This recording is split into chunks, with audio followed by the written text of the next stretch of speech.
Welcome into Words with Wallace. I'm your host, Nick Wallace. We are coming at you live. Well, not live. You guys are seeing this after the fact. I got to remind myself of that. It is Sunday, March 19th. It's the afternoon. We have a very special guest. We are joined by my friend and colleague, Ian Kayanja.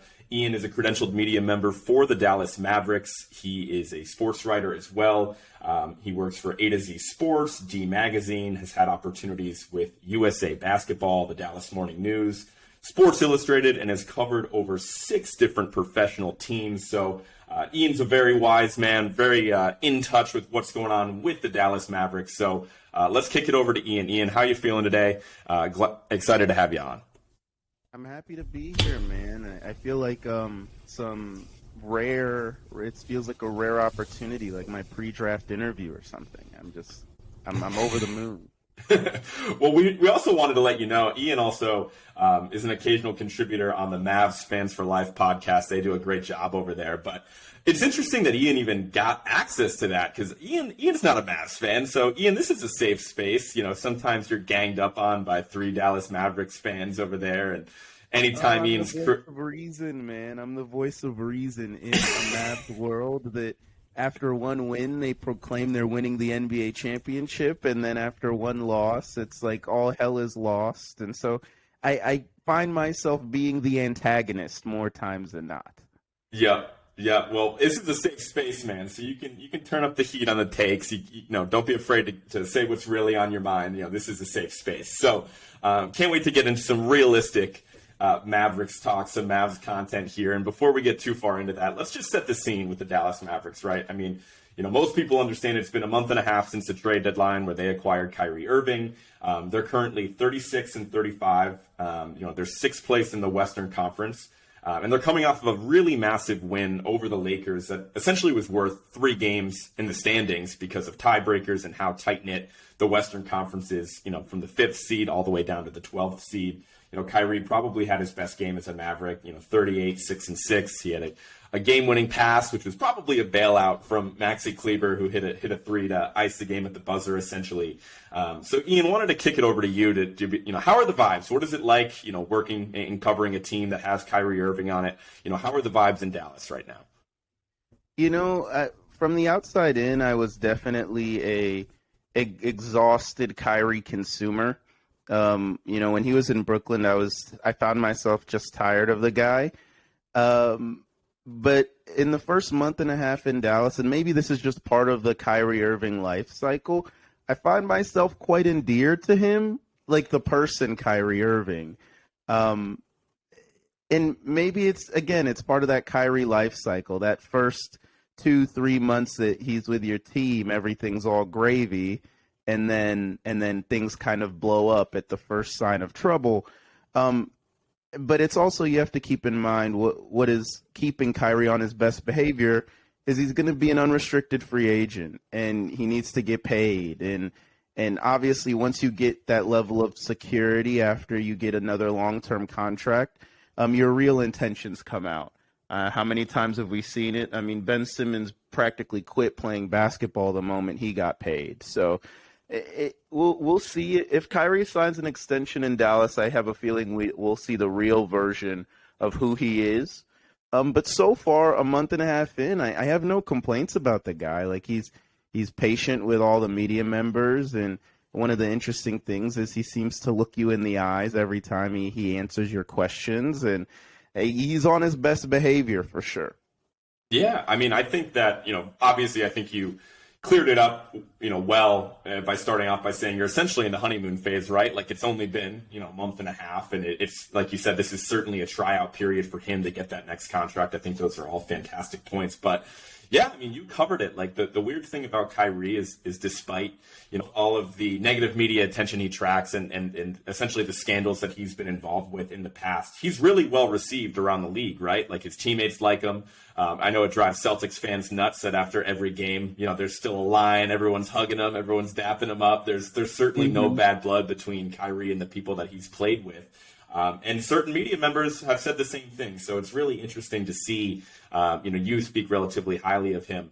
I wanted to kind of gauge your, you know, overall, looking back to the deal, it's, just trying to evaluate the early returns on the Kyrie trade from Dallas's perspective. Initially you wrote a piece, about it, and you were pretty optimistic about it. You were pretty excited about the move, basically citing that you were excited that the front office recognized that they were not in a spot where they're contending this season, and that they went out and actually got Luka a co-star. But since the trade, they're 8-9. They're actually only 3-6 when both Luka and Kyrie are playing. As we kind of thought, they're 5th in offensive rating, they're 24th in defensive rating. So overall, how has the deal met your expectation about a month and a half into this thing? I think it's a move that Dallas had to make. For some weird reason, I remember when the Kyrie trade went down, you had a whole bunch of, I like to call them big media, like your legacy media, talking about, the Mavs gave up too much. And I kept looking at the trade and seeing Spencer Dinwiddie and Dorian Finney-Smith for a guy that's a top 5 offensive player. Like, I never understood the illusion that Dallas gave up too much. Like, when Kyrie is on, there's no one in the league that can guard him. So that was kind of my position from the start. And I think the Mavs, with Luka and Kyrie being 3-6, that's not an indictment on those two as a pairing. I think it's more so Jason Kidd and how all the players love Jason. Like, if you ask any player on the Mavs, they love his not lackadaisical, but kind of like easygoing approach. But I don't think that he's a coach that wins NBA championships as a head coach. And it's partly because his assistants are all his buddies that he knows will never take his job. And so I think that the 3-6 record when both of them are playing is more an indictment on who Jason Kidd is as a head coach versus how talented Luka and Kyrie are and whether they can work together. If you look at a lot of those losses, they're losses that were similar to losses the Mavs faced in the first half of the season, where they had these big leads and they squandered them, and it comes down to one possession. And Jason Kidd's out-of-timeout plays are some of the worst I've seen an NBA coach draw up. And so, like, the Mavs lost a bunch of games that way. And a lot of the Luka and Kyrie losses are the same way, where it's a close game and Jason Kidd is just out-coached and his team isn't as prepared as other teams are. And so I don't blame Kyrie and Luka for not making it work. I blame Jason Kidd for not getting the most out of two all NBA level players. Like and I wrote a recent column where I basically said, great coaches get good results out of an average roster. Average coaches compete on par with what you can expect, and bad coaches can somehow undermine talent. And I don't think Jason Kidd is a good NBA coach. I don't think he's an average NBA coach. I think he's a bad NBA coach that kind of masquerades as this, I'm going to be best friends with your superstar. I mean, when he got fired in Milwaukee, Giannis was so upset. But then Milwaukee gets a real coach in there and wins like 60 games the next season. And Jason Kidd's just a blame shifter that never wants to take accountability and is looking at a roster that, outside of Luka and Kyrie, there isn't much. But with Luka and Kyrie, you shouldn't be 3-6. And that's on Jason Kidd more than it's on anyone else. Man, I love that. Guy turns the gun around, points it right at Jason Kidd. He's like, all right, let's take the heat off Kyrie. Let's put it on Jason Kidd. I love it, man. Tell me more about this, because I think, I talked a little bit about it with my guy RJ when we were talking Celtics. It's really, I think it's really difficult to evaluate coaching, especially in the NBA, because it so much comes back to talent. There's so many variables that go into an NBA game, where I think you really have to be super close to that team to, be able to honestly evaluate, what the coach's decision making is like, what his rotations are like. But you are certainly that close with the Mavericks. So, from the outside looking in, I definitely watched the Mavericks quite a bit, and it felt like, Kidd has this, a little bit of Tibbs in him, a little bit of Tom Thibodeau in him, coach of the Knicks, in that, the first season he kind of elevates certain aspects of the team, especially defense. I feel like the defensive philosophy that he put in place last year is really what impressed people, that I think for at least a part of the season, he was in the Coach of the Year conversation because, realistically, the Mavs had a pretty obvious lack of defensive talent, when you look at their individual defenders, and their team defense was rated really highly last season despite those shortcomings. But this season has come back down to earth quite a bit. And so, I'm interested to see, just to play devil's advocate here, I don't really look at it and see Jason Kidd as much. I look at it and see, okay, what does he have to work with? When does the blame pie, what part of the blame pie has to be shifted over to GM Nico Harrison? Because I look at a roster that is completely devoid of talent outside of maybe their top three or four guys. And I'm just interested to see, you think Jason Kidd has enough talent there to make up for that lack of talent? You think that's still on him to get wins as currently constructed? Yeah, to me, it also boils down to, Jason Kidd sticks with his guys. There's no reason Dwight Powell should be playing 30 minutes in an NBA game, especially when you have Christian Wood that doesn't play or doesn't start because of Dwight Powell. That falls squarely on Kidd's shoulders. It's the fourth quarter out of timeout plays are horrible, or the fact that teams will go on 10-0 runs and Jason Kidd will just stand there with his hands in his pockets, not calling timeouts. It's all of those factors. It's Kidd's mind-boggling end-of-game quotes where he'll say things like, "Oh, I'm just watching like you guys," and it's no, you have direct influence over the situation at hand. And yeah, you want your team to figure it out, but you're not Phil Jackson, and you're not equipping them with some sage philosophy. You're just a lazy NBA coach that never wants to take the blame. When the Nuggets lost 4 straight, you saw Mike Malone say, I need to find guys that want to go out there and compete. And then when the Mavericks had lost 4 straight, you see Jason Kidd saying oh, that's not on me. Yeah, I'm giving these guys the tools. And so it's the lack of accountability is really what gets to me. It's what eats away at me. When I covered the Titans, Mike Vrabel, the first thing he would say whenever a disappointing result would happen, he would say, we have to play better and I have to coach better. It was the I have to coach better that, yeah, everyone was oh, that's coach speak, but at least it was some crumb of accountability. Jason Kidd avoids that. And he probably doesn't like to call timeouts because that would require him taking accountability too. And we saw the same situation in Milwaukee where he would blame how young the team is. Let's be serious here. Jason Kidd said of the Dallas Mavs, oh, they're a young team. They need to figure out how to win. And I'm looking around and I was well, Kyrie is not over 30. Yeah. Dwight Powell is going to – Dwight Powell is going to be in the top 10 for most games played for the Mavs. It's so mind-boggling. And sometimes, Christian Wood isn't exactly a spring chicken either. And so it's how many young guys do you have on the roster? Surely not Reggie Bullock or Tim Hardaway Jr. They're not exactly young either. So what do you mean that you guys have to grow up? I think, Jason Kidd, you have to grow up. You have to start being willing to say, that loss is on me. And I think that, yeah, the talent may not be up there with say, the Denvers or Memphis Grizzlies of the world, but with a better head coach, this could be a 55-win basketball team. And they're not going to be that because Jason Kidd his averageness is holding them back. Man, when you said Dwight Powell, my blood started to boil. I got all giddy inside because that guy is literally the definition of a warm body. Again, all respect to him. He's clearly a beloved teammate. And the funniest thing is Jason Kidd had a quote where he said Dwight Powell was the best big the Mavs had. I was dumbfounded.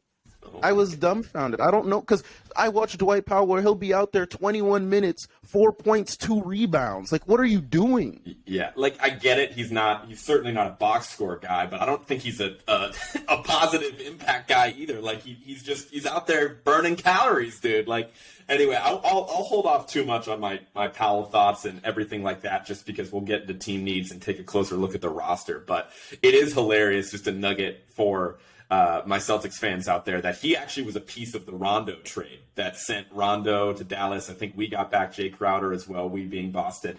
And so the fact that he's stuck around, and he's definitely the longest tenured Maverick, he has to be, right? Like that guy's lasted like a decade in Dallas while never really even being a league average big man, in my opinion. And he's starting, dude. It's bad. It's bad. But I think the most egregious coaching decision that I've seen from Jason Kidd, just again, as somebody that doesn't watch him as frequently as you, is, Jalen Hardy? It's Jalen Hardy, right? Jaden Hardy, sorry. He's been incredible for them, right? Like they're, late first round. Maybe he was even slipped to the second round pick for them. He's been pretty incredible as an offensive spark. And, especially in this period without Luka and Kyrie, Jason Kidd's hand has been forced to play him. But I know Dallas fans are pissed that, this is the same guy that's been buried behind, Frank Ntilikina, I believe is how you pronounce it. Like Frankie Smokes. Like I understand right. Frank gives you a lot on the defensive end of the court, but the fact that this guy's been buried, on the depth chart and is only playing because they've hit a stretch without Luka and Kyrie just shows kind of the coaching negligence that goes along with all the, the front court and in-game decision mismanagement that you already cited. Yeah, I mean, Hardy's a talented guy, especially when he was in the G League. The numbers he was putting up were pretty outrageous. But his biggest thing is just that, like, his turnovers. But even still, like, he's a young guy. This season, you're not necessarily competing for anything, and there's nothing that Frank Ntilikina gives you or McKinley Wright gives you that Hardy can't give you. And so I've never understood kids' reluctance to play him, because you're looking at Frank Ntilikina and McKinley Wright, and you're not necessarily seeing great backup point guards. And so the team's already top heavy as it is. So why not take time to try to develop one of your younger guys on the roster? It makes no sense.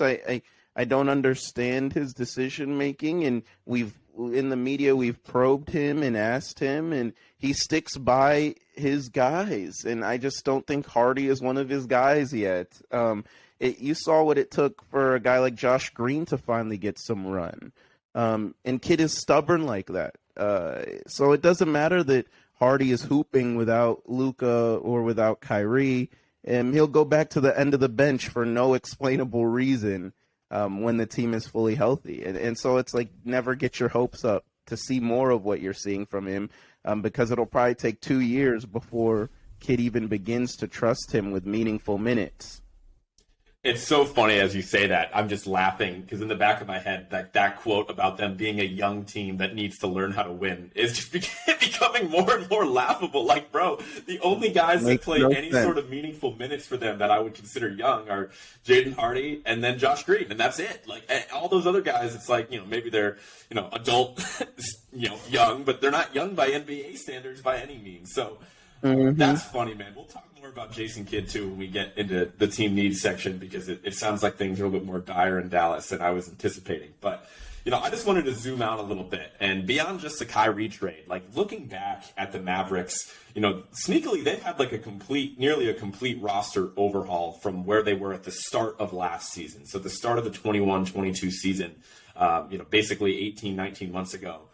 They're essentially a completely different team, right? I mean, they've, just to kind of set the scene, the Mavericks that have left since that time period, either been traded or free agency or whatnot. Obviously, Jalen Brunson, Kristaps Porzingis, Dorian Finney-Smith. You have a couple of role players in Boban, Sterling Brown, Moses Brown. I didn't put Dinwiddie on that list because he essentially came and left during that time. They also, traded a 2029 first-round pick in that Kyrie deal. And in that same period, they brought back Kyrie, Christian Wood. They drafted Jaden Hardy. They acquired Davis Bertans in that deal in the Kristaps deal. And then they also laughably signed JaVale McGee before this last season. So, looking at that shift, so, just to kind of, summarize it again, Brunson, Porzingis, Finney-Smith out, you bring in Kyrie, Christian Wood, Jaden Hardy as like the big assets. Is this team better? Do you think this is a more competitive team than where they were at the start of last season? No. I was always big on losing Brunson was going to be bigger than Dallas fans kind of expected, because what Brunson gave you, if with you being the Mavs, was the ability to control the pace of the game, and that's what made their defense actually so effective last season. It was that between Luka and Brunson, the Mavs controlled the pace of play against every opponent, which controlled the number of possessions they had, which limited the amount of times they had to necessarily guard for a full 24 seconds. And so, in turn, that really helped defensively. And you saw that kind of in the Utah series in the playoffs. And so, are the Mavs better off now? No, I don't think so. And it's a yes and a no, actually, because Kyrie, like you make the move for Kyrie every single time without a doubt in my book, but it's hard for me to really believe that also a part of the Mavs front office isn't thinking, like, imagine having Brunson and KP, who's actually been very solid this year in Washington. I think that part of the Mavs front office says, like, oh, imagine that, like Brunson having an all-NBA level year alongside Luka, who's always having an all-NBA level year, and then a KP that's averaging 22 and 8. Like, and you're telling me in a perfect world, like, that wouldn't be nice to have aside from just a Luka and Kyrie show and then whoever is happening to make threes that day? And so it's like, this year I always viewed it as a step back to hopefully take a step forward, and that KP deal was to create, some more maneuverability, which they then used to get Kyrie, and so I think it's a yes and a no. In an ideal world, that version, the last version of the Mavs, would have been the team that kind of was better, but it's hard to argue with making the conference finals and then making the trade for Kyrie. And I think in a 7-game series, when you have Luka and Kyrie, anything is really possible, regardless of how good the other, 6 guys are. Absolutely. I mean, I agree with you overall on the point where I definitely think that they are overall, compared to the start of last season to where they are right now. I think as currently constructed, I think they're a worse team. I think they're a less competitive team. I think they have a lower chance of winning the finals. Reason being is you touched upon a lot of it. But I think Jalen Brunson is essentially, and this is an arbitrary number, but what is he, like 85% of the talent of Kyrie Irving, maybe even 90% of the talent, when they're each at their ceiling. But he's so much lower of a risk in terms of, management, in terms of, what type of negative attention he's going to attract off the court, in terms of health and availability. I mean, I know Brunson's actually coming off probably the largest stretch of games he's missed in his career, but he's been, relatively healthy, where you certainly can't say that about Kyrie, who's had his own injury struggles since coming to Dallas. So he makes money with his feet. You got to be cautious. Yeah.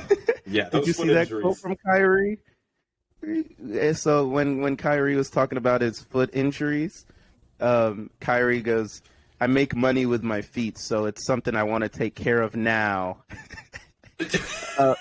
What? It's like, bro, it's a little too late for that. Once the foot problems start, it's not looking good. Like, at least he's not like a 7-footer. Like, I know the bigger you are, like that's the type of injury that definitely plagues and shortens the career of some of the big guys in the league. But man, that's funny. But yeah, like, I just think that, sure, but overall, let's fine. Like, let's say that Kyrie has a higher ceiling than Jalen Brunson, which I don't think many people would push back on. And if that's something that Mavs fans want to, rest their hat on, like, that's fine. But you go down the list and it's like, Christian Wood for Porzingis, like, I think it's kind of the opposite, where Christian Wood, I think he provides floor spacing. He provides, a lot of talent in the offensive end. He's probably going to be more available than Kristaps. But, Kristaps is 7'3", and defensively it's not even close. And, Kristaps has his own health concerns and whatnot. But I think you're seeing, a sneaky, really solid season out of Kristaps this year. Nobody gives a shit because it's in Washington, and I put them in purgatory. I think they're in one of the worst basketball situations in the league as far as, going nowhere fast. But, Porzingis still has a ceiling, and he, I think his trade value is certainly higher than that of Christian Wood if you're looking at it as an asset position. And then, of course, they lose Dorian Finney-Smith. And I think that he's, easily the best lockdown perimeter defender. I think every team needs a guy to guard the other team's best player. And he's such a versatile defender. He was really perfect for that Dallas team as a 3-and-D option. And you're seeing him play really well with the Nets, as in addition to that. So I definitely think that you're right on. I think that they're a less competitive team than what they were at the start of last season, which is concerning. But I'm actually going to take it a step further and even push back on that Kyrie deal, right? Because you say you make the deal, 10 out of 10 times just because of the talent that's coming back, and I understand that. But as I mentioned before on this podcast, we can't really evaluate it until the offseason, because if Kyrie does not re-sign with Dallas, whether it's a sign and trade or they keep him on the roster, whatever, and they lose him, and I know Nico Harrison's fallback was, hey, we have cap space, and that's our plan B. That's a dog shit plan B. Like, when's the last time Dallas has signed a relevant free agent that has really made an impact for them? I guess you could probably point to Christian Wood as one of the bigger ones. Or actually, he was, I think, a trade or whatever. But regardless, I don't know if you make that Kyrie trade, because you're betting on he's one of the worst gambles in all of pro sports. And if he up and leaves or they're not able to re-sign him come the offseason, that is a big loss to lose a guy like Dorian Finney-Smith, to lose a guy like Spencer Dinwiddie, and give a first-round pick to boot.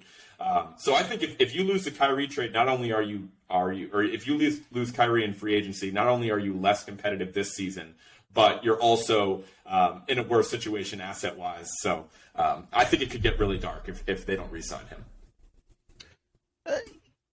I mean, it comes down to what you think of Dorian Finney-Smith and Spencer Dinwiddie, because the team was going nowhere with those two anyway. And that's kind of my position. I mean, I'd watch them for about, 50 games up into the trade deadline, something like that. And I could assure you that team was going nowhere fast. It was like riding on Route 65 into the sunset, looking for a railroad town in the year 2300. That team was going absolutely nowhere. And so if I'm, and this is just my basketball philosophy, you have a 24-year-old superstar in Luka. For all of his greatness, he's an imperfect superstar, and I think we kind of forget to look at that in media. Everyone is so quick to praise him, but he doesn't defend necessarily very well. And I mean, what is concerning is he picks up a lot of soft tissue injuries. Partly, I think that's because of the weight that he's been playing at. If you look at younger Luka when he was much thinner and quicker, we didn't see him pick up these weird nagging like calf strains, hamstring strains, whatever. So I'm not to get on the whole Luka thing, but I think when you have someone 24 that's as good as Luka is with all of his imperfections, and you have the guy that made one of the biggest shots in NBA Finals history on the trade block, regardless of if he stays or not, I think you have to make that move, because it's an ode to Luka to say, like, we're trying. And to have Kyrie on the trade block and not make a move, and I think it would have been a bigger indictment on Dallas. It would have been, we're comfortable. And so for me, it registered as, like, Dallas no longer being complacent with having average at best pieces. And so that's why I'm like, it's a move that if you're the Mavericks, you have to make over and over and over again, because, it's an ode to Luka that we will continue to try. Even if this one goes up in flames, we're still going to keep swinging. And that's important. I think that's actually very important. Too many teams never want to actually push all their chips into the table. And in my head, I think it's always a zero-sum game. Like, the clock is ticking either way on Luka's extension. With the last year being a player option 4 years from now, the clock is ticking either way. So you sitting around waiting for the perfect star in the perfect moment, you're losing time. And it was a move that the Mavericks probably don't make if they just re-sign Jalen Brunson. which I said they should do, like give whatever money Jalen Brunson wants, because the cap is going to go up anyway, and whatever contract Brunson is on will still be very tradable 2 years from now. But they didn't do that. And so when you don't make the move you should, you have to make the move you must. And that's kind of what happened. I like a lot of what you just said. I like that you're absolutely right in, the team having the correct mindset and not being complacent. That I give them all the credit in the world for being like, hey, this ain't it. Because I completely agree with you. I watched them early season and I knew that they were also going nowhere fast. I think my issue with it is, as we just talked about, I think they're still going nowhere fast as far as this season. We'll talk about the ceiling of the team in a second. But I understand that you want to show Luka that, you're trying. You understand that despite him being under contract for the next couple of years, the clock is ticking. It's so important to keep your superstar happy. That's the number one responsibility of Dallas, in my opinion, is just to keep that guy happy, because he is that good. He's that much of an asset. He might be the single best asset in the league besides maybe Giannis. Like that's the level of special that we're talking here. I don't think anyone would disagree with that. But that being said, I don't know if it matters if you're showing them that you're trying. Because just to quickly compare it to a situation, and I'm not the first person to make this comparison, but like looking back on, LeBron's tenure in Cleveland the first time around, like they tried, they took shots, right? They took shots on the ghost of Shaq and the ghost of Ben Wallace and the ghost of Antoine Jameson. Like, again, I say the ghost of because these guys were obviously all well past the prime of their career at that point. Like they took shots. And ultimately, that wasn't enough. That wasn't enough for LeBron James. Now, Luka and LeBron are different people, and maybe you hope that overall Dallas is a better situation, and maybe they'll have more success, and maybe Luka will just be more complacent and have more loyalty to the team that drafted him than LeBron. So that's a difficult comparison to make. But I don't know if just taking the shots it matters. Like maybe you really get in his ear and be like, hey, like let's give it 6 months, and then Kyrie's up in the offseason anyway. Like maybe you just hold on to those assets and you really just make a huge free agent push to get him then. And I think that is an option. And then, you still have a little bit more assets to work with, because I totally hear you that, going nowhere fast and having to understand that, the situation that you're in and that you need to make a change if you want to ultimately win the hump. I just don't think this trade is it. I think overall they might have even gotten worse. I think we've seen that in the time since Kyrie has gotten there. And overall it's a net negative on assets if Kyrie leaves, right? So that's my 2 cents on it. I think you're absolutely right too in talking about Brunson. But with Luka, with a healthy Luka and a healthy Kyrie, you're telling me, say the Mavs end up playing the Kings in the first round. I was going to suggest that anyway, because man, what would be the over/under on that? Like 300 every game. Vegas is setting the over/under at like 298.5. Like Jesus, that'd be a lot of fun. But anyway, you were saying. Defense played. None. And I think it'd be one of the most fun offensive playoff series ever. But you're telling me Luka and Kyrie couldn't beat the Kings in a 7-game series? And then, so you're in the second round at that point, right? Okay. I'm listening. And then you get to go up against, I don't know, a Denver, and for all the Jokic, MVP, whatever, blah, blah, blah, blah, blah, blah, blah, Mr. Triple-Double Jokic, somehow it wasn't cool when Russ was doing it, but just because a European guy is doing it now, it's the best thing ever.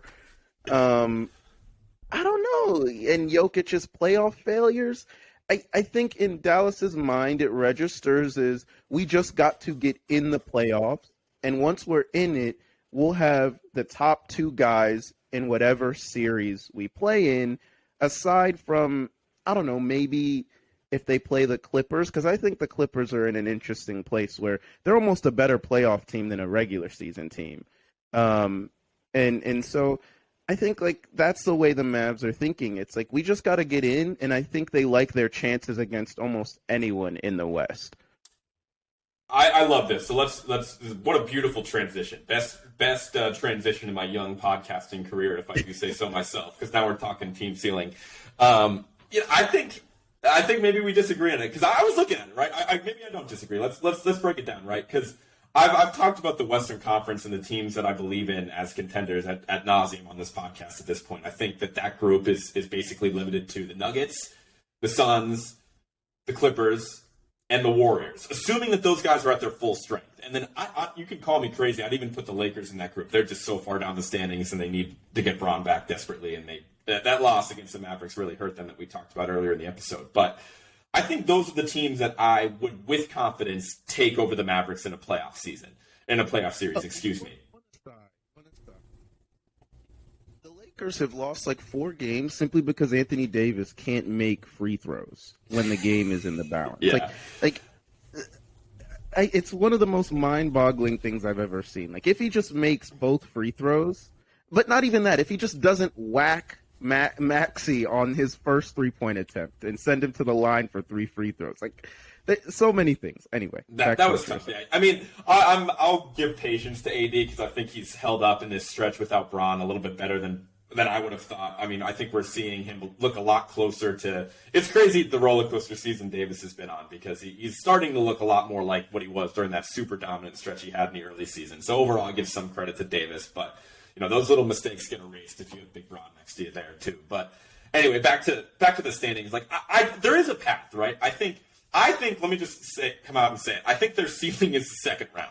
Because I think things would really have to break in their favor, and they just might by how this the seeds shake out. Like, Dallas could be as high as a 4 seed, and they could be as low as a play-in team. Realistically, right? So there's a lot of variables up in the air, but I think they have a chance against the Kings. I probably wouldn't pick them outright, but they definitely have a chance. They definitely have a chance against the Grizzlies. They definitely have a chance against any play-in opponent if they get high in the standings enough or whatever. But beyond that, I don't think they have a chance against Denver. I don't really think they have a chance against a healthy Phoenix, against a healthy Warriors team, against a healthy Clippers team. So you're saying they have a chance against the Warriors that can't win a road game? I mean, come on. Look, man, maybe I'm not fully recovered over the final. I think the Wiggins thing is what it all boils down to. Like, they need Andrew Wiggins, and no one knows what's going on. We obviously wish that guy the best with his personal or family issues that he's dealing with. But if he's back and GP the second is healthy as well, like I'm taking that Warriors team over basically anybody besides maybe Denver and maybe Phoenix. But yeah, well, you're a Denver believer. I am. I'm sticking with them. I'm sticking with them despite the slide. It hasn't been encouraging lately, but right now they are definitely the best health bet coming out of the West, along with Sacramento, and that counts for something. And then I think that this is the year Jokic has the pieces around him to figure it out in the playoffs. But so what do you think the ceiling of the team is? So you're talking yourself into what, like a Western Conference Finals appearance like last year? What are we talking here? I mean, it's more so where do I think the buck stops for the Mavs? They're a weird team. Like, I could see them in the Western Conference Finals, or I can see them losing in the first round in like 5 games, and both things would seem completely rational in my mind. Their ceiling, though, maybe you're right. Maybe it's somewhere in the middle. I'm just saying that when you roll it out there, and you have Luka and Kyrie, and say they go up against Denver in the second round, and they win one in Denver, right? So if they win one of the first 2 in Denver, then you go home, and maybe you split the one at home, and so then the series is careening towards 7 games, and you're in a game 7, and you have Luka and Kyrie. I think the Mavs like their chances. So it comes down to the Mavs ceiling is tied to how they can extend series. If you extend the series to a winner-take-all game 6 or game 7, I think anything can really happen. And that's in any series because they have the 2 best offensive players in every series they're going to play in. If we're going that specific, let's take it further. I mean, Jokic rides horses, right? He was riding a horse when he got his MVP. I'm sure there's plenty of places to ride horses in Dallas. Let's say someone gets him on a horse between games, 3 and 4, and he falls off that horse because the horse was poorly trained, and it's just a smear. Then sure, and then he breaks his arm, and then maybe Dallas comes out on top. But no, I mean, look, I get it. Like, I think the West is such a dumpster fire. It's probably a bad time for me to be making the argument that I don't really see Dallas making it past the second round. But the more I look at the standings, I'm like, look, they're probably playing Phoenix or Denver in the second round. I think that is likely how it's going to shake out, and I cannot see them beating those teams at full strength. It's hard. I don't know. It's hard for me to trust any Chris Paul team, man. And the fact that, like, if the Suns got rid of Chris Paul for any other starting caliber point guard in the league, I'd like them more. Like, heck, if the Suns had Markelle Fultz, I'd like them more than the Suns with Chris Paul. That dude manufactures ways to blow series, and so I don't know if, like, one, if Phoenix will have enough time with Durant to actually be a formidable playoff opponent. That's one thing, and then two, if it's, say, like, Durant isn't 100% and it's Booker and CP3 and Ayton, like, we've seen that before, and that group doesn't win big games. So it's like, I don't know if I believe in Phoenix. Jokic hasn't made me a believer yet. I'm sorry. And so it's not that I'm a firm believer in Dallas, because as I can talk about how bad their coaching is and their late game execution. I just think that when the name of the game is getting buckets and you have the two best bucket getters on the floor, anything can really happen. It's like at the YMCA, man, where it's a winner take all. Your team's been winning like 3 straight games, and it's because you have the best shooter in the rec. And you know that even in a tight situation, if that one guy gets hot, you can win anything against anybody. I think it's the same thing with the Mavs. Like, you have Luka and Kyrie. If both of them are cooking and it's a must-win game, I like those chances. I do. But how many must-win games will they be in when they can't guard is, I guess, the better question. Ian's talking about the feeling he has when he has me on his pickup team. I mean, it's just, you can never count us out, right? You can never count out my men's league team. If you do want to catch us in action, you can pull up at GBC, the church in town, and watch our men's league. You'll probably see about as much defense as you would in a Sacramento Dallas series if you do pull up and watch us play men's league. But I think overall, I think this is just kind of turning into the West as a dumpster fire, which is completely fair and valid. Like, and that's why you have more optimism on the ceiling of the Mavericks. I just am going to trust, again.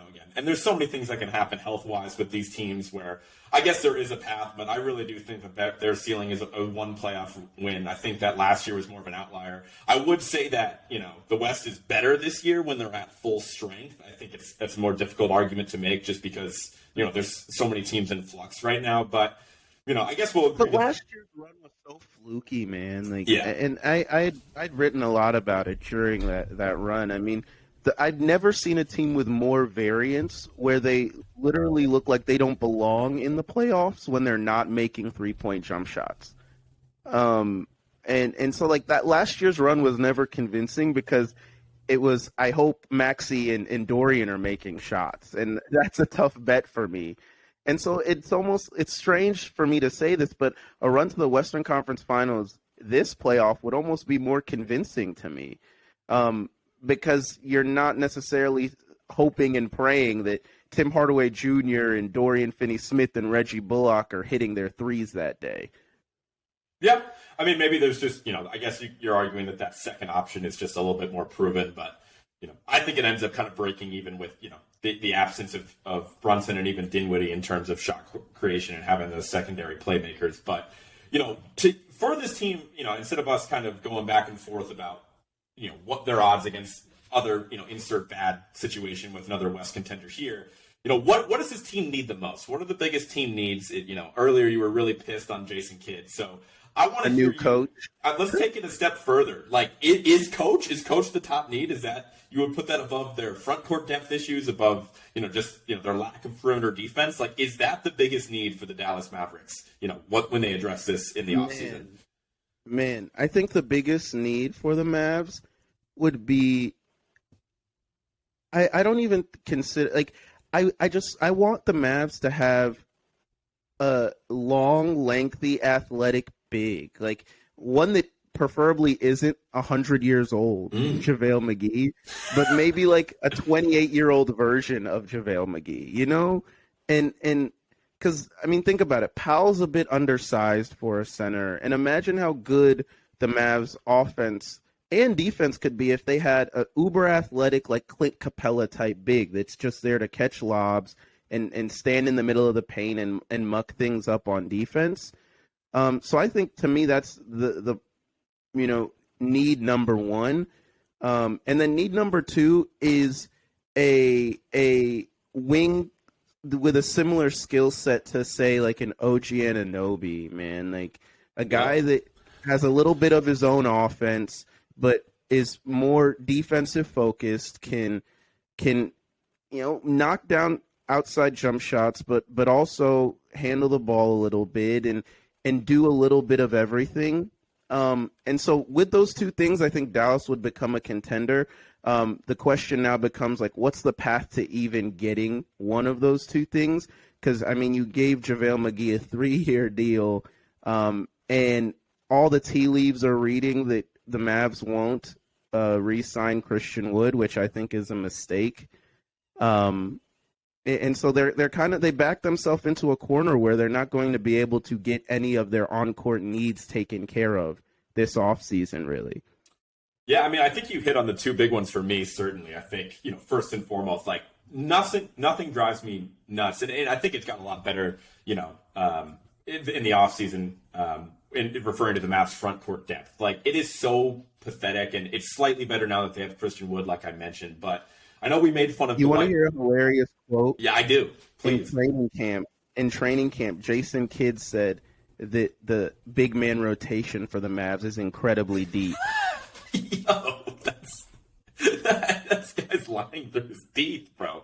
They have easily even with Christian Wood, bro. We're not. It's not 2008 anymore. It's not like Dwight Howard and then Marc Gasol and Andrew Bynum are like the best centers in the league. Like we're not at that point anymore. Like there's legit center depth. Like you look at every top team, like they got at least one person, and most teams have at least somebody solid off the bench. Like, if they had got, and just to name names, like I know Miles Turner was available for like 50 years. Like I know John Collins is probably still available. It looks like the Miles Turner saga probably ended because they re-signed him, but maybe they just wanted to. Well, an interesting thing is that, at least what I heard was, the Mavs were preparing to make an offer for John Collins if the Kyrie deal fell through. And so, I mean, like that to me, that sounds really an interesting little, I don't know, coin flip moment or whatever it's called, where how would you feel about the Mavs if they had Luka, Christian Wood, John Collins instead of, say, Kyrie? Like, would you feel better about the Mavs if they had John Collins? And I don't know. I don't know. Instead of Kyrie, probably not. Despite all the shit talking I've done. But imagine if they would have got to keep Dinwiddie, right? Yeah, exactly. So then you have. Yeah, it comes down to what the other piece is. I think you need, and I don't like Spencer Dinwiddie. I'll come out and say that, but for what it's worth, he was pretty valuable for Dallas. Like, you do need the secondary playmaker, and as much as I talked about Jaden Hardy earlier, like he's certainly not at that point yet where you trust him in a playoff rotation, and even if you were, Jason Kidd's not going to play him. So, I do think that it would depend on the deal. It would depend on the deal for a Collins deal to be more valuable, but it would be nice to see them address the front court depth.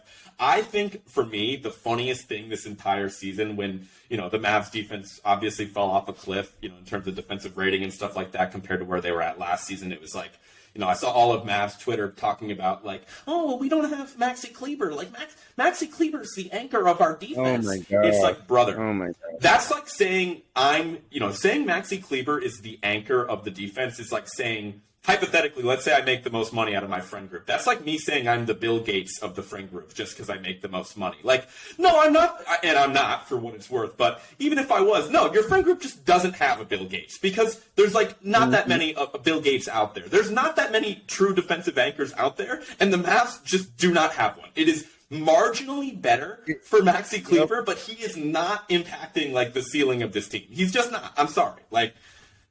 Yep, I never understood this belief that Maxey was going to come save the day. That never made any against sense the Lakers, but Nah, it's not. It's not I happening mean, long yeah, term. but he almost single-handedly blew the game against the Spurs. Yep. Like he not only turns the ball over, but Mr. Defensive Anchor gave up a backdoor cut to tie the game. And so I've never been high on Maxey. For some reason, he's one of the guys that a lot of Dallas media members love, probably because he's so nice. But I don't. I've been on the train of like if Maxey was on any other team in the NBA, he'd probably almost be out of the league by now. Yeah, I mean, like, look, And the best thing I can say about Maxey is he's better than Dwight Powell. Like, I literally don't understand what Dwight, like, what, he catches lobs? Like, Dwight Powell catches lobs better than Maxey? Like, I mean, that's like saying congratulations, you're faster than a turtle. You know, like, what 6'10" dude that's getting NBA minutes can't catch a precision lob from Luka Doncic? Like, it doesn't matter, well, dude. it's hilarious when you hear teams like when you hear players on the team compliment Dwight Powell. They'll be like, he's such a good screen setter, and I'm like, shouldn't that be the bare minimum for an NBA big? Be good at setting a ball screen, like. I'm sorry, like you should not be getting praised for setting good screens. Like that's like basketball fundamentals. Yeah, like it's bad, dude. Like again, at least Maxey provides some floor spacing, and unlike Dwight Powell, he's not quite the lob threat or screen setter that Powell is clearly. But like, man, like their front court depth is such a joke. Just getting back to the team need, like I think you touched upon it. Miles Turner was the guy that came to mind. John Collins is an option. He just obviously isn't as much of a rim protector. I think that. Can you give me some insight as what the hell they were thinking when they signed JaVale McGee? Like, what? He's just. It had to do with Jason Kidd coached JaVale McGee the year that the Lakers won the title. And McGee was a big part of that title bubble run, and Jason Kidd was an assistant there, and it was a guy that Jason Kidd was familiar with. So as the Kidd experience grows, you start to learn that Kidd likes his guys, all right? And even when his guys are no longer the guy, he likes his guys. And that's what the McGee signing was. It was Kidd liked McGee, and he thought they thought McGee was more than what he was. And I mean, I found it hilarious when they signed McGee right after trading for Christian Wood, and then say that he'll like McGee's going to be the starter, and that lasted a whopping like 10 games before, instead of trying out what Christian Wood would look like as a starter, the Mavs trotted out Dwight Powell again and have been starting him incessantly. And if I have to watch one more game with Dwight Powell, I think I'd much rather just pour bleach into my eye sockets. It's so bad, dude. And so it's like that's the insight into the McGee thing. It was just a guy that Kidd was familiar with, and the Mavs overrated in terms of how decent they are at the game of basketball. And I think McGee's best years are behind him, and that's okay. I mean, he's in his mid-30s, so what can you really expect? You know, his main thing was being athletic and long and rebounding and blocking shots and second jumps, and those things tend to go away when you get to your mid to late 30s. Yeah, like, I mean, again, I like JaVale McGee for what he's worth. Like, he won a championship ring, but signing a dude that, like you said, got by on his athleticism, that's 35 years old, and also, like, fundamentally at his ceiling doesn't give you, he's just a better Dwight Powell when he's healthy. Like, he literally is a lob threat and a better rim protector, and that's it. Like, I'm sure maybe Dwight can teach him how to set screens in practice or something like that. But, like, Christ, like, I just don't, I didn't understand it. And for him to get a 3-year deal is just, I couldn't let this podcast go by without making fun of Dallas for that. But, man, that's funny. Man, the more you talk, man, Jason Kidd's guys, maybe I should figure out where he gets his dry cleaning and work there, build some trust. And next thing you know, I'm like director of player personnel, because shit, man, nobody networks like Jason Kidd does. He really keeps his guys around, is what it sounds like. But, Yep.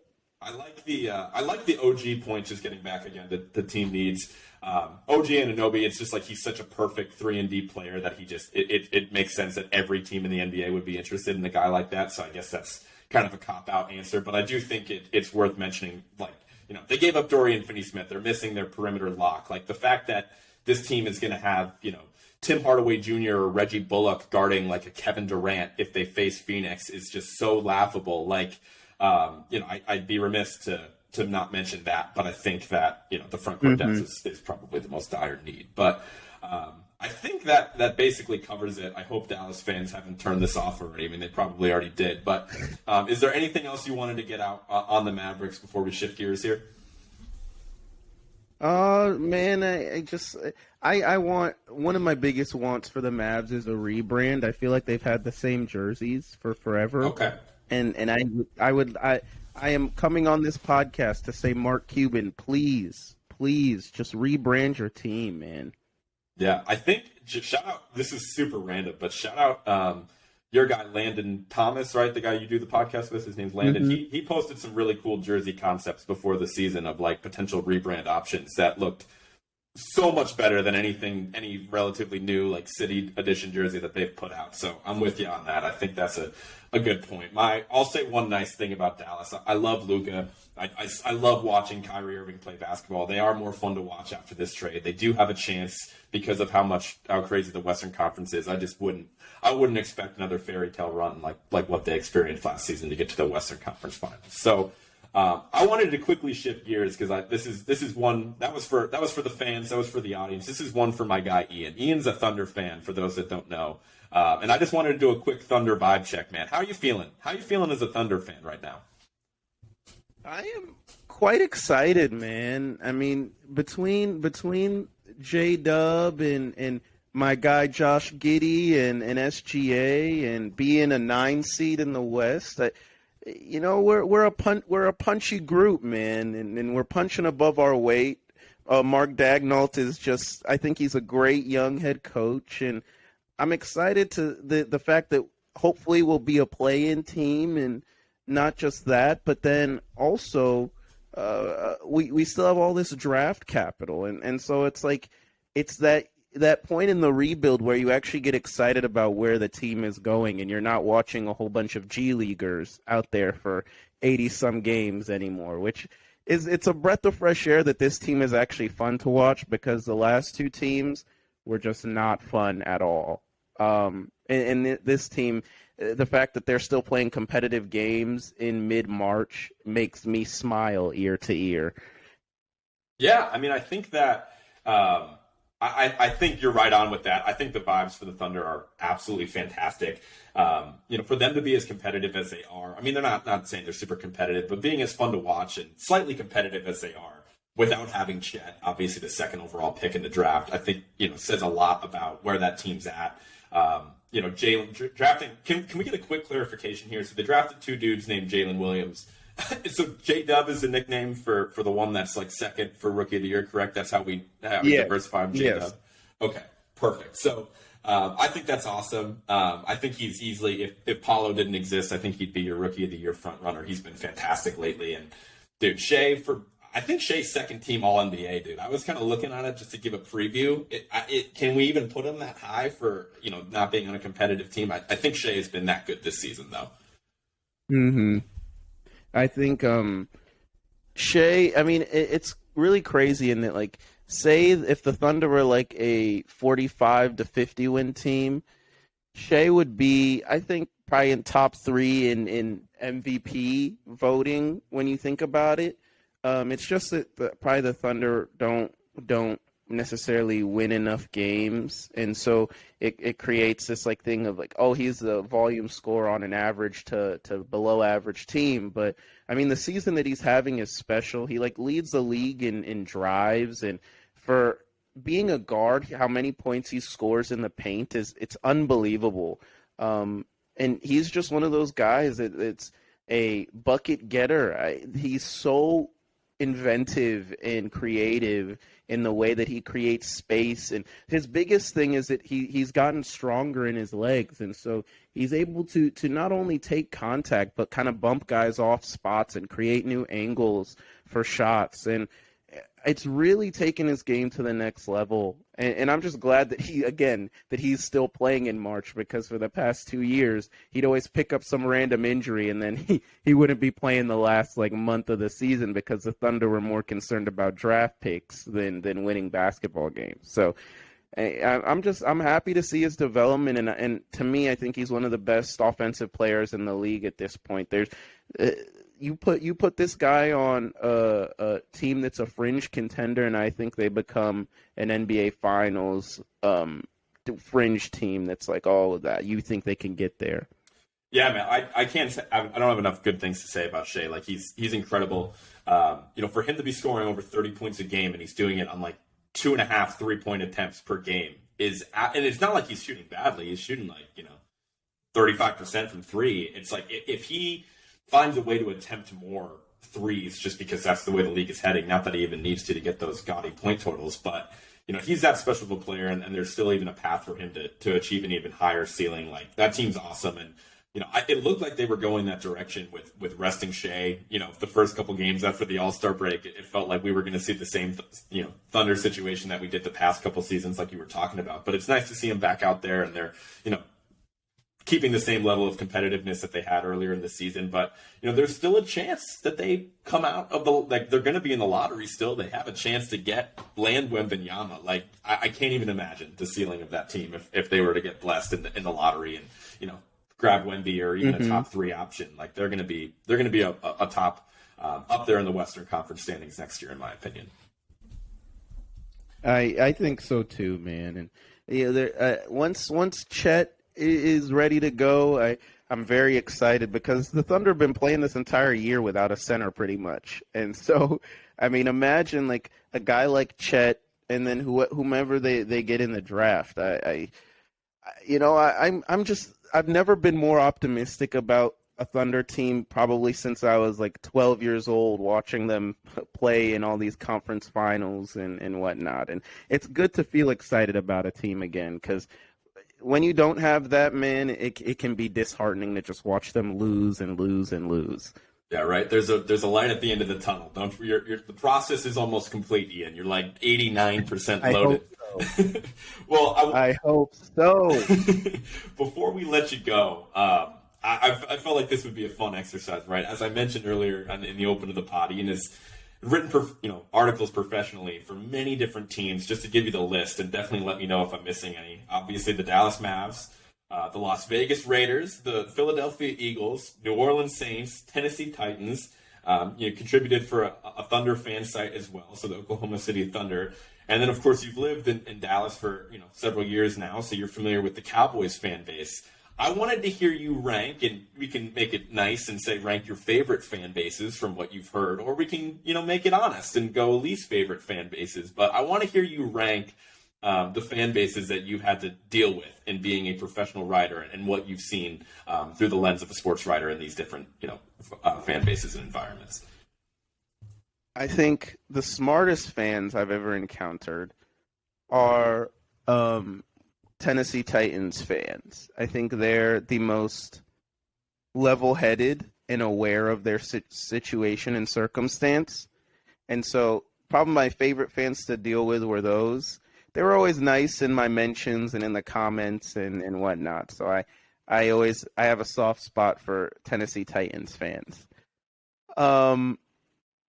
And then I'll go to the fan base that I find the most insufferable is living in Dallas. I mean, Dallas Cowboys fans. I've never seen a fan base that is so blinded to their team's own averageness that it's like Stockholm syndrome. The way they love this team just to be continuously hurt by it. It's so shocking. I don't understand it, and maybe it's not my place to understand it, but hey, to each their own. And then I'd say after that, Mavs fans aren't that much better than Cowboy fans in that they have this blind sense of optimism about where things are going, and I've never seen a fan base so dead set on believing in their team, even though the last championship they won was, when I was 11,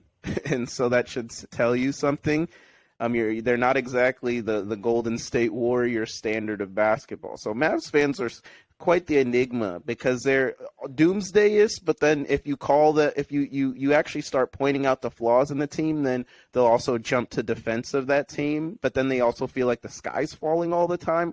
They're just a confusing bunch. See, it was a breath of fresh air. It felt like, I wasn't sure if I was taking crazy pills or what, but for you to not pick. Being a sports writer, you get all the negative comments and the people that hate you for giving your honest opinion. So the fact that you haven't, to my knowledge, even written articles about the Cowboys and covered them on a professional basis, and you still had to go outside of the 6 teams that you covered to mention how much the Cowboys piss you off, is exactly the boat that I'm in. I didn't know if it was just because I'm a diehard Patriots fan, New England sports fan that relocated to Dallas, and I have to see the worst of it, kind of through our line of work. But it was definitely refreshing to hear the Cowboys fans take the top spot. That certainly makes me happy. They make no sense to me, man. I mean, they talk about Dak Prescott like he's Joe Montana one week, and then the next week they act like that dude is Colt McCoy. I don't understand it. I don't understand them. I don't understand why they get so angry at something. They should know how every year is going to end. So why get angry about it at this point? Maybe this is the year that broke him. I was going to say, I think I saw the first, collectively negative comment section on any of the A to Z sports posts. It was, of course, after this last season and Dak completely shitting in the bed against the Niners again. There was a talk of his contract extension, and the comments and the Instagrams were like, oh, please don't bring him back. Like, this guy doesn't deserve his money. And it was like the first overwhelmingly negative comment section I've ever seen on any of our posts. So who knows? Maybe the times are changing, or maybe it's just March and people will talk themselves back into it by the time September rolls around. Yeah, by August, Cowboys are winning the Super Bowl. Dak's going to be the MVP. Tony Pollard is going to lead the league in rushing yards off of a torn whatever, broken whatever. CD Lamb is going to be a 1,000-yard receiver. I'm over it. Yeah, why stop at rushing yards? He's going to lead the league in total yards and touchdowns too. He's such a dynamic weapon. But Tony Pollard is Christian McCaffrey. Yeah, they're the same. Ask Cowboys. Well, Ian, thank you so much for your time, man. I think that just about covers everything that we wanted to touch upon today. We are super excited to have you. We'll have to bring you back at some point, maybe once the Mavs kind of start their playoff run, and maybe we'll just kind of victory lap. I'll have my unasked for opinions, unsolicited opinions on how the Mavs continue to be the luckiest franchise. The Lakers should have won that game, man. I was relishing in the Mavs being in like 11th place in the West, man. Oh man, but there they are at 6, and that's all that matters. That sounded like me last season, man. I couldn't believe the success that they had, and I felt like the stars aligned. But who knows, man? You never want to bet against Luka Doncic and certainly Kyrie at the end of a close game. So. I'll continue to put the money on the house, man. Well, Ian, we're gonna hit this button, get up out of here. Before I let you go, where can the people find you, man? Plug your socials, plug where people can find your content. Oh man, you can find me on Twitter for all my horrible opinions on things at IANKAY.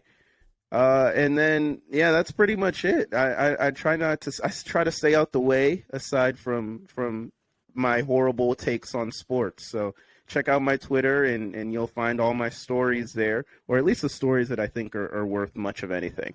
Perfect. Well, make sure to check him out. Make sure to check out Ian. He does incredible work, writes some incredible articles for us at A to Z Sports and all the other publications he's a part of. So, and be sure to, of course, follow at Words with Wallace on everything. Twitter, Instagram, Facebook, YouTube, Spotify, Apple Music, wherever you get your podcasts. Share the show, rate and review, tell a friend. We will be back next week at some point with the latest and greatest of the NBA storylines. And with that, I'm going to hit that button, and I will talk to you guys next week.